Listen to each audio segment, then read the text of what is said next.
My recommendation would be, in light of the seriousness of these allegations and the shock which they have brought to the American public, that the President take the initiative, that he establish a presidential commission of inquiry, and as I've said, that it consists at least of three basic groups: representatives of the executive branch, representatives of the Congress, and representatives of the public, and that in this way, those who are being charged with offenses would not be tried either by television or the press or by speeches of the Congress, but rather by a very methodical, systematic review of all evidence, and then a report being made to the President and to the Congress and to the public. It seems to me that one of the things we have to keep in mind is that many of the charges that were made by the Vice President have some merit, but a simple approach to a very complex problem seldom gives you the right answer. And I would suggest also that we take a look to see whether or not there was some partisanship in this. For example, I've noticed of recent date that some of these comments of the administration, not only the Vice President, but of others in the administration, has had a very strange appeal, a very good appeal to the Wallace supporters. I've read a great deal about Mr. Nixon's so-called Southern strategy. Obviously, it's beginning to work. And in the sense that I think that Mr. Agnew is performing his part of the bargain.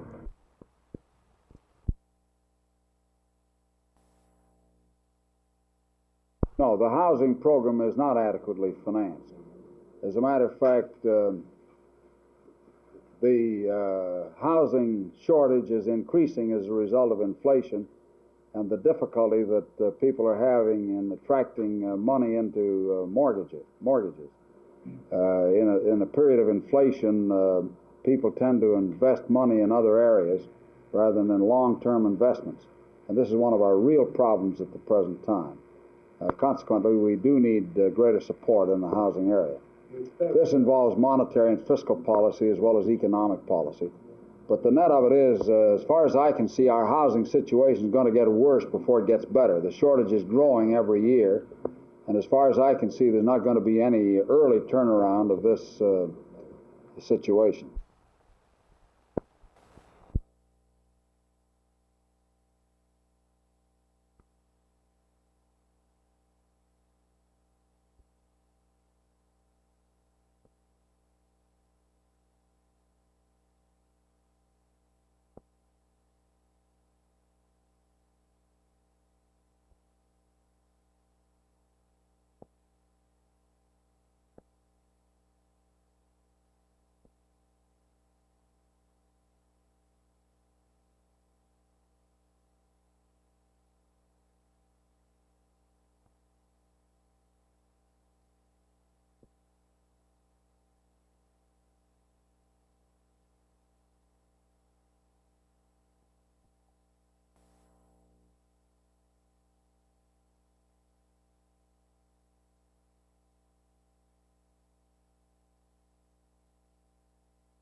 We've got a very severe enteritis, but we've also got a very small opening from the esophagus into the stomach.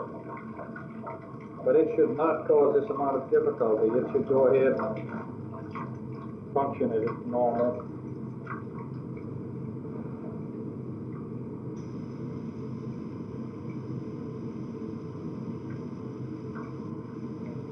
Can you let your head in a little bit one shot?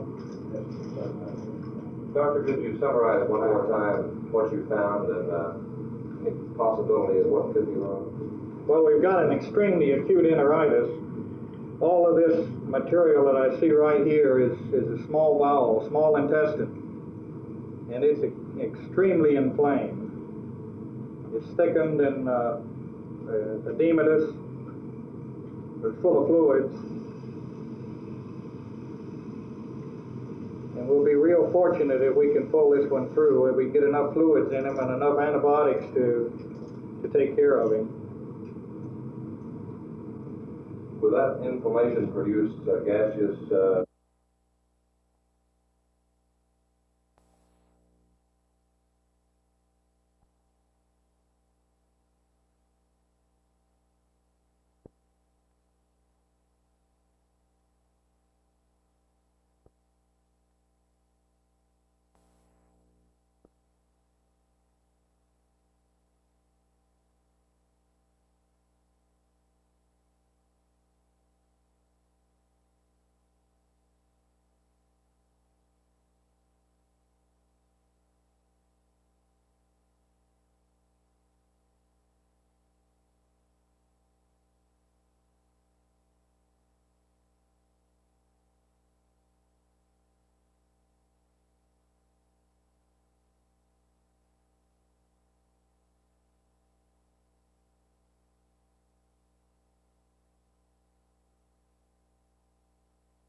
Well, goodness me, look at here.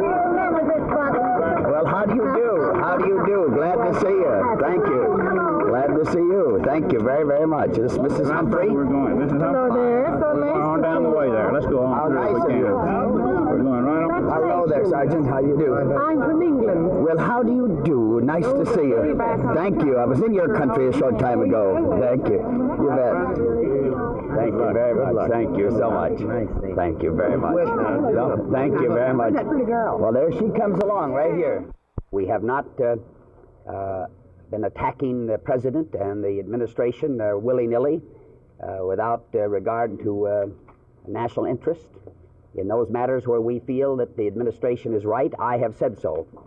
As one of the leaders of our party, I have not hesitated to speak up in behalf of the president and his efforts when I believe he's doing the right thing. And when I think they're not on the right track, we say so too. But we're not looking for a fight just for the sake of a fight. What we're looking for are results. And if the administration falters, as I expect it will in certain areas, we'll point it out. But if it does right by the people, and particularly in terms of our security and our foreign policy and the struggle in Southeast Asia, I'm going to speak up on that and give support where support is needed. That's the way I want Democrats to act. I think we ought to act as responsible people. We've had a lot of days of responsibility in this government. This state gave the United States one of the greatest presidents we've ever had in President Johnson. And mark my words, history will record that what I've said here in Dallas today is right. That President Johnson is going to have the same kind of reputation in American government that President Truman had and has. And may I say that's mighty good. Mighty good. That's even good Texas standards. With Teddy out of the race in 72, who do you see the major candidates in 72? Well, we're not going to try to point up the candidates for 72. We'd like to win some elections in 1970. Do you feel that you'll be a candidate in 72 or prime? Well, I haven't measured all of my feeling yet, but I'm feeling happier every day.